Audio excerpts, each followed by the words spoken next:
YouTube, what the crap's going on? HeirofCarthage here with another Total War Warhammer replay. This one was going to be an all-cavalry Bretonnia taking on Greenskins. And I wanted to show you this replay because we did one not too long ago. And this one's a little bit different because it's going to have the Green Knight. It's going to be up against the Greenskins. Green Knight, Greenskins. And it'll be a little bit different play out here because Greenskins definitely have some significant anti-cavalry tools at their disposal. Look at this Doom Diver catapult and the Goblin Rock Lobber, the Hammer of Gork, doing some serious work here on this Knights Errant. It's almost completely dead, and engagement hasn't even begun. 2 Black Orcs protecting the front, and then there's a couple of big uns on either flank. We have some Wolf Rider archers that have been running some nuisance out front. There's some trolls. Interesting choice with the trolls. Night Goblins. Night Gobbo Shaman. The Shaman will need to be killed in order for the Fey Enchantress to provide the most magic possible here. So the Fey Enchantress and the Grail Guardians are going to just charge in. Grail Guardians headlong will destroy big uns. Questing Knights also doing pretty well, but they're going to want some support. There's some Knights of the Realm working around the flanks. Here comes a Knights Errant just plowing headlong in here. Itchy Nuisance coming in. Yeah, the Questing Knight's not doing so beautifully against the big guns, but here comes the healing. There's still a decent number of unit models, and we have Knights working their way around the flank now. But Bretonnia's taken a pretty good beating early on here. That artillery did some pretty serious damage, and it continues to fire in. See, the Questing Knights are being lost, which is unfortunate for them because the Questing Knights are pretty important to this type of build. Some of the Greenskin units routing. Well, you can tell this is going to be kind of close. The Fey Enchantress now is going to be more important than ever because of her ability to basically act as a mortis engine. So the longer she can live at this point, the more she can turn around this fight. But if it's looking pretty bad. You got Knights Errant wanting to waver and rout over here. The artillery is still alive. We've got some Knights of the Realm now moving back here, which are going to hit a little harder on the charge, but still got to take down Trolls and Black Orcs. Now, just head-to-head, Knights of the Realm would do very well versus Trolls, but it's not just head-to-head. So we still got the Green Knight here. The Enchantress is going to move over here to this flank. Most of the infantry actually is gone over here, but as she fights through this area, she'll be continually taking away health and hit points. Right now, though, the Green Knight is looking very healthy. If he can stay alive, he can tank a lot of damage. Fey Enchantress is getting a little bit overrun here. She's going to get some help from some regrouped Questing Knights to help her escape that. So nice play there to get the Enchantress free. Then she's going to swing back in. Itchy Nuisance up again. The Gobbo Shaman's still quite safe back here in the midst of these trolls. Here comes the Green Knight. And then the Grail Guardians over here not getting a lot of kills, actually, in the end. They've got only 28 kills. So they got overwhelmed for a while. Wa being used here by Skarsnik. And a lady's being chased off by Gobbo Big Bosses.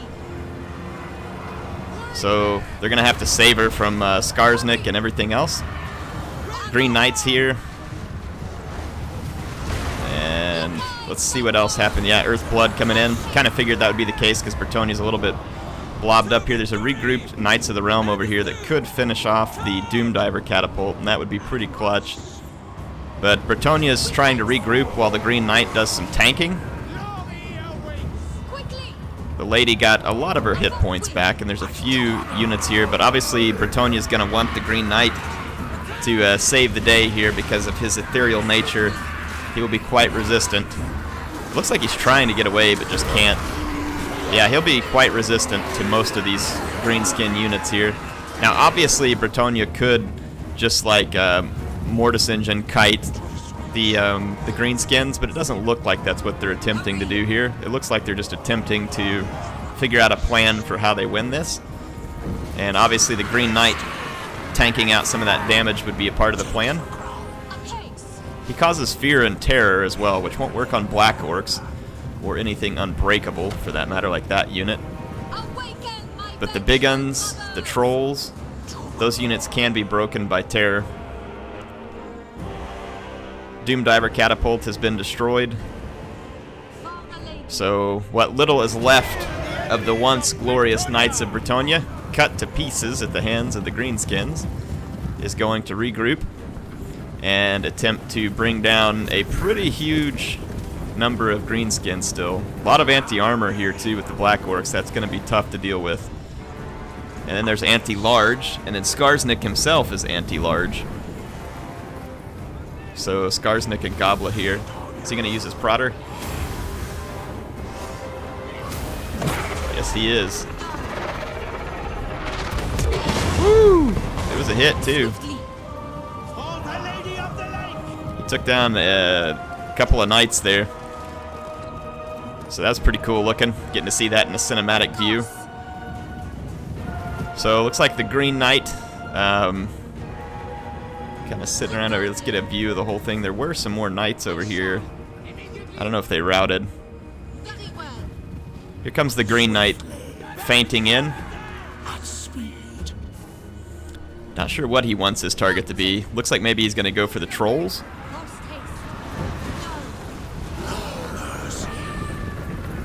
No, he's going for Skarsnik. So he's going to try and do some damage to Skarsnik. And probably create a blob for his allied cavalry to charge in on. Earthblood being cast immediately, which is the right thing to do. Keep your units alive for as long as possible. Itchy Nuisance being thrown immediately, which is also the right thing to do. I'm surprised that Bretonnia's getting that much magic with that Gobbo Shaman still around. So Bretonnia comes in. Fighting begins. Skarsnik takes a bit of a beating at the hands of the Green Knight, but then he's going to get away. The Enchantress should be pulling hit points off of all the infantry pretty rapidly, but they have a lot of hit points left. Knights of the Realm, nice rear charge there, but Bretonnia is in rough shape at this point. But the Greenskins still have to deal with the Green Knight, which is not going to be easy. If the Green Knight stays and fights, the Enchantress should be able to stay relatively safe. Looks like they're trying to bring down the big boss, maybe? Let's see what happens. So we've got Bretonnia moving off here. Everything's dead, basically, except for a few Knights of the Realm here, which are about to be charged by a big boss. They're going to get a nice charge in return on him. Definitely dealt some damage to him. He lost several hundred hit points. Though he might be able to finish this fight. We'll see. No. Maybe? That's going to be close, just between the two of them. Yeah, the big boss gets beaten. The trolls regenerate, so they can be annoying over time if you don't kill unit models. So see the Greenskin player withdrawing them and letting them regenerate. One of them, no, that was an infantryman. Looks like maybe one troll died there. But yeah, if they can keep the unit models alive, these units will come back and they continue to regenerate. It's like Bretonnia's trying to get the Gobbo big boss off the field. There's still quite an epic finish to be had here. Not a lot of Bretonnia left. I like that the Bretonnian player isn't just like circling the Greenskins here with the Fey Enchantress, where they could easily just do that. Just circle and circle and circle until all their hit points are gone. And I like that the Greenskin player is actually attacking and using what little troops they have left to try and play this out, rather than just coming over here and using the Fey, the Mortis Engine Enchantress, which they could easily do. The Greenskins have no answer to it right now. The trolls couldn't hope to catch the Enchantress on Silvaron. She's just too fast. So Bretonnia lining up for another charge. What few troops they have left. Ooh, that Prodder right in the face. It did a little bit of damage. It wasn't extreme, but it did some damage. That's probably his best way to damage the Green Knight at this point. But yeah, you can see that the Fey Enchantress not within range to be eating hit points off these guys. So like I said, that's somewhat sporting, I guess, of the Bretonnian player, because they could definitely win this by just Mortis Engine, or Mist of the Lady. I keep saying Mortis Engine. Mist of the Lady kiting here. And the Green Knight would allow that to happen. You know, he could come in and distract all the units while the Fey just circled around. She's going to try the Comet of Cassandora, maybe? I don't know if she has the Chalice of Potions. Nope, I don't see anything up in the sky. She was just waiting, letting the other units tank a little bit. Now she's going to come in and park while the fighting goes on.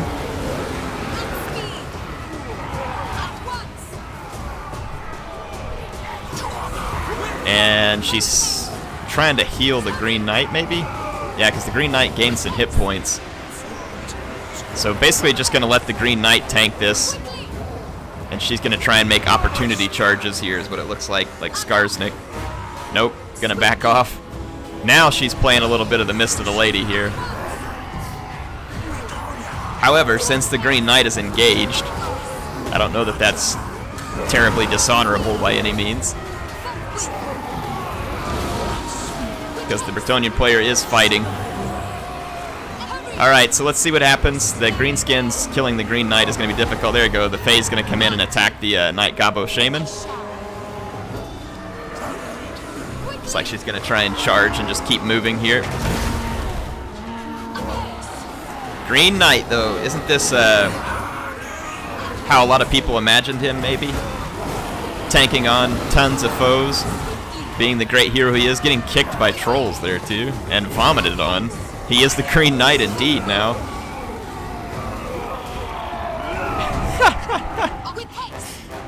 I think we just saw trolls vomit on the Green Knight. So Skarsnik actually taking a couple of shots here from the Bretonnian leadership. Oh, and it actually routs him. So this is bad fortune for the Greenskins. Skarsnik got caught out there. And the leadership of Skarsnik drops. And if he gets hit by another charge here, it looks like the Greenskin player trying desperately to keep Skarsnik in the middle of his infantry for protection. But the Fae Enchantress and the Green Knight trying desperately to get to him. And now that he's separated out of the infantry, he's in trouble. Green Knight got him. There's his prodder too, if anybody wants to pick that up. Good use later. Yeah, the Greenskins don't stand much of a chance now without the leadership of Skarsnik. Using the trolls to chase the lady is about their best option. I mean, they'll take the least damage from the Mist of the Lady, but they're also going to get terrified by the Green Knight. So that's going to be it. A very, very close victory there from an all-cavalry Bretonnia. That's pretty fun. Hope y'all enjoyed that one. That one was submitted to me by Ninja Hun. So this was actually his version of the all-Bretonnia army that I used a while back. Like I said, I modified it and did it a little bit differently for the vampire counts. I didn't want to use a Green Knight against the vampire counts since they have so much magical attacks.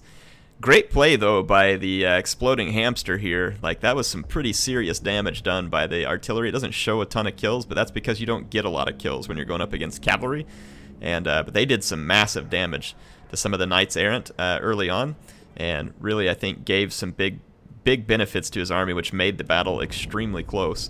So, fun battle. Appreciate Exploding Hamster. Appreciate Ninja Hun for giving us some fun viewing there. Skarsnik, not a lord you see every day, too, but not a bad choice necessarily. I think against a faction that fields so much large, he brings a lord who's supposed to be anti-large. I got one more for you here that was submitted by Eerie Robin, and this one was another follow-up. And basically, I'm showing both of these matches because I showed you a Way Watchers build and an all-cavalry Bretonnia build. Next, I'm going to be trying to show you an Ethereal Vampire build. I'm going to work on that this week and try and get it out to you, but I didn't have it done just yet. So basically, Eerie Robin and Ninja Hun are a lot better players than me, and there's a ton of other better players than me. I'm just naming them as two because they submitted these. So I figured you all might like seeing them using a version of the build that I used and see what it looks like in their hands versus the more amateur hands that I represent. But just figured this would be fun. Now, Chaos is a very tough faction sometimes for the Wood Elves to deal with because of Forsaken being so fast. And then Shaggoths are tough for them to deal with. And then you got the Unbreakable Everwatcher here too. And then they probably got a Death Sorcerer, I'm guessing. Yeah, Death Sorcerer up here. Already been Spirit Leeched for the Glady. So they're going to use the Way Watcher build, and then there's, I think, looks like 4 Wild Riders in total. Yeah, look right here, these Warhounds biding their time. These guys are dangerous, dangerous, dangerous to Way Watchers. And the Way Watchers, as Eerie Robin said when he sent this in, they have to be kept off of fire at will. because their ammo is very precious. And you can see why he's keeping the Wild Riders near, because these Warhounds are fast, and if they get in, they're going to cause a lot of damage.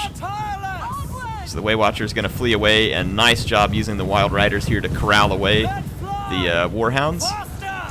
Going to use the Dragon to try and get a quick hit on them. Getting these Warhounds off the field would be a huge win for the Wood Elves. I think another Spirit Leech up. Yeah, another Spirit Leech. Look at that, though. The Forsaken just got wrecked by the Waywatchers, who are very conservatively using their ammo here. So Aspiring Champions, some Chaos Marauders, some more Forsaken on the other flank. Ooh, check that out. The Chaos Sorcerer, Lore of Death here, gets held by the prey of Anathema and popped by a Waywatcher volley and dies almost instantly. And then the Dragon's going to come in to finish him. Give you an idea just how powerful. Look at that. Dragon Ogre didn't mean to do it, but he dodged it. Now, this is going to be tricky. Sartharel is 70% immune to missiles or something ridiculous. So the Waywatchers are going to have to flee. And then here comes the Wild Riders to bail them out. One Waywatcher gets caught by Sartharel, though, and Sartharel is just trying to push right on to the others. There is a Spellsinger Lore of Life back here to help out as well. You can see the Wild Riders just coming in, trying to keep the archers safe, but again, up against a Shaggoth, that is going to be challenging. I mean, they took away the Manticore, which was one challenge, but Sartharel is going to be difficult to deal with. I don't think... I mean, he could take a lot of damage because he's low armor from the Wild Riders. The Wild Riders are going to run some charges. They'll be really good against unarmored infantry, and they're quick. They can do a quick hit and run charge. So charging into Forsaken, they should get a lot of damage done. You can see the Shaggoth being targeted by the Waywatchers, and they should be able to tear him apart pretty quickly, but he will tear apart the Wild Riders in a massive hurry. So you can see here the Shaggoth taking a lot of fire, Sartharel being chased by the Dragon, and you can see the Wild Riders just trying their best to keep the Chaos Infantry at bay here. And the Wild Riders are taking a beating along the way too. The Chaos Sorcerer comes back, but a final transmutation actually is what gets cast here by Sartharel. Not sure that that would do much good. Should have just saved the magic for Spirit Leech. Or better yet, Fate of Buna would have worked wonders. They didn't have it though. But yeah, Fate of Buna would have worked wonders on the Wild Riders. Look at the Shaggoth pushing through, and the Wild Riders don't want to charge it because the Shaggoth will tear them apart. But the Wild Riders have to come in, and they have to delay the infantry and the Shaggoth. The Shaggoth, though, just pushing straight on through to the archers. He knows where he wants to be, and he's absolutely right. But look at the damage the Wild Riders are inflicting on the infantry of Chaos. Prey of Anathema used very skillfully here. Look at that at exactly the right moment. When I saw this Chaos army, I was like, there's no way Iru can pull this off, but look at him doing it. That Prey of Anathema, though. And I know a lot of people get really mad when the Wood Elves play this way. It's okay. I don't think the Wood Elves should play this way every time because it would get boring with these kiting builds every single time, but I think it's an interesting option for them that keeps the other players honest. And in a way, the Wood Elves aren't meant to just go head-to-head with a force like Chaos. They shouldn't just go head-to-head with it. They got to figure out a way to use their advantage. Chaos doesn't have ranged. The Wood Elves have excellent ranged units. How do they figure out a way to use it? The Chaos players clearly trying to play a fairly hard counter to the Wood Elves here with very fast infantry like Forsaken, and then also using stuff like Shaggoths. Look at that clutch save there with what little ammo. Look at the way he's conserving his ammo here very nicely. Sartharel is the only fast-moving threat left, and if Chaos loses Sartharel, then they're going to lose the battle. What happened to the Spellsinger? Did she get wrecked? Nope, she's still alive.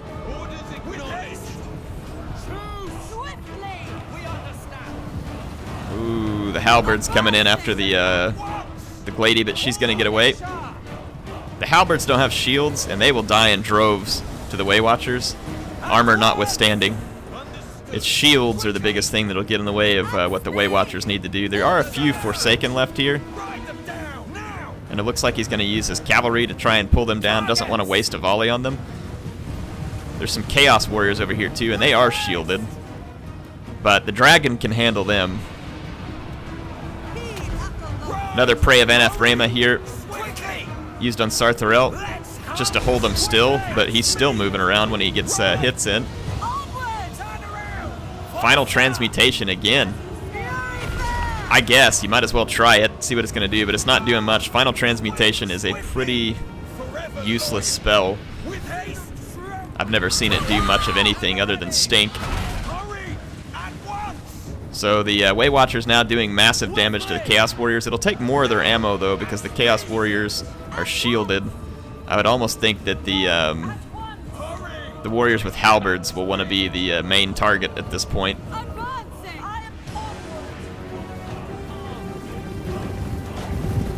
So let's just see what happens here. The Chaos player could have potentially tried to stay in the woods to avoid some of the fire, but the problem is that the Wild Riders are actually better in the woods, quite a lot better. So even if they had stayed in the woods to get a little cover from the archers, the Wild Riders would have become even more effective. They don't suffer penalties in the woods like most heavy cavalry. They're not heavy cavalry, by the way, either. They're more of a light cavalry, but they're a very hard-hitting light cavalry. I kind of like to think of Wild Riders as like the Death's Head Hussars of the Warhammer. Oh my gosh, those Chaos Warriors turned their back, and boy did they pay for it. Looks like the dragon's going to come in after Sartharel for a moment. Sartharel's trying to use his mass and his unbreakable nature here to get to the Way Watchers. They want to force the dragon to have to stay down and fight, and same thing with the Wild Riders. The Wild Riders are being used skillfully here for just quick charges, and they are getting a considerable number of kills and causing a lot of trouble. Look at that, the Way Watchers just shredding into the aspiring champions. These guys have shields and probably decent armor, but oh, Sartharel though, that bird. Against unarmored units, he can cause a lot of damage. Look at him, he gets caught again in the Prey of Anathrema. That Prey of Anathrema, man, it can be an irritating ability to try and deal with. Looks like Sartharel took a volley from a couple of the Way Watchers.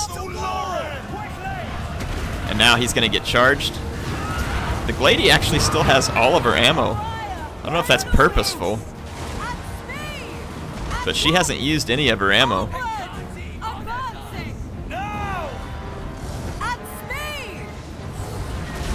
Surely it's not the male Glade Lord. No, it's the female Glady. So it's the Glady. Wow. Look at the hits Sartharel just put down on those guys too. He's got 80 kills. Like I said, against unarmored units, and especially units that don't have high mass, Sartharel can be a real nuisance. But he's going to get swamped up by Wild Riders here, and the Chaos Infantry broke. Sartharel himself is unbreakable in terms of morale. He's quite breakable in terms of melee. He's not good going head-to-head with other lords in melee. He's a disruptor, support unit / disruptor. So Big Bird goes down. That was pretty interesting. Frank had a build there that was definitely capable of defeating Wood Elf kiting builds, and it was fun to see it. I think get matched up here. Obviously, a little bit early, his Chaos Sorcerer with Lure of Death got a little bit too close and got nuked, and could have been helpful trying to get to the end. But obviously, between the Spell Singer and I'm sure the Glady had a potion as well. But you saw some how this build would get used by a player at a higher skill level than I would against. And honestly, this is a pretty good build. It's not probably the exact one that I would choose, but it's not bad. The problem is like even if you take this build and you go even heavier on, say, Forsaken, let's say that you get 6 or 7 Forsaken, the Shaggoths, you can do that, and it would certainly help, I think, in some respects. But the Forsaken are still weak to the Wild Riders, and that's one of the challenges you're going to come up against. And I like that build being, like I said, some of you are going to hate me for this, and that's okay. If you disagree with me, it's all right. You know, hey, you paid for the game. You can say how you like to play the game. I think some of you get a little too worked up about kiting builds. If they got used in every battle, I would agree with you that it would get pretty old, like constantly just chasing someone. But I like it as a possibility from the Wood Elves, because I've seen the Wood Elves now be able to play in more ways than one, which just makes them a more interesting faction. We've seen Durthu builds get used in the right situation with a lot of treekin. We've seen Wildwood Ranger builds that can try and take down dwarves. We've seen the Glady being used to skirmish both on foot and with the dragon. We've seen Branch Wraiths be useful. We've seen the Lure of Life spellcaster be useful. I just like seeing some different variations basically come to light. And Way Watchers are so expensive and so easy to kill that I feel like it's probably pretty...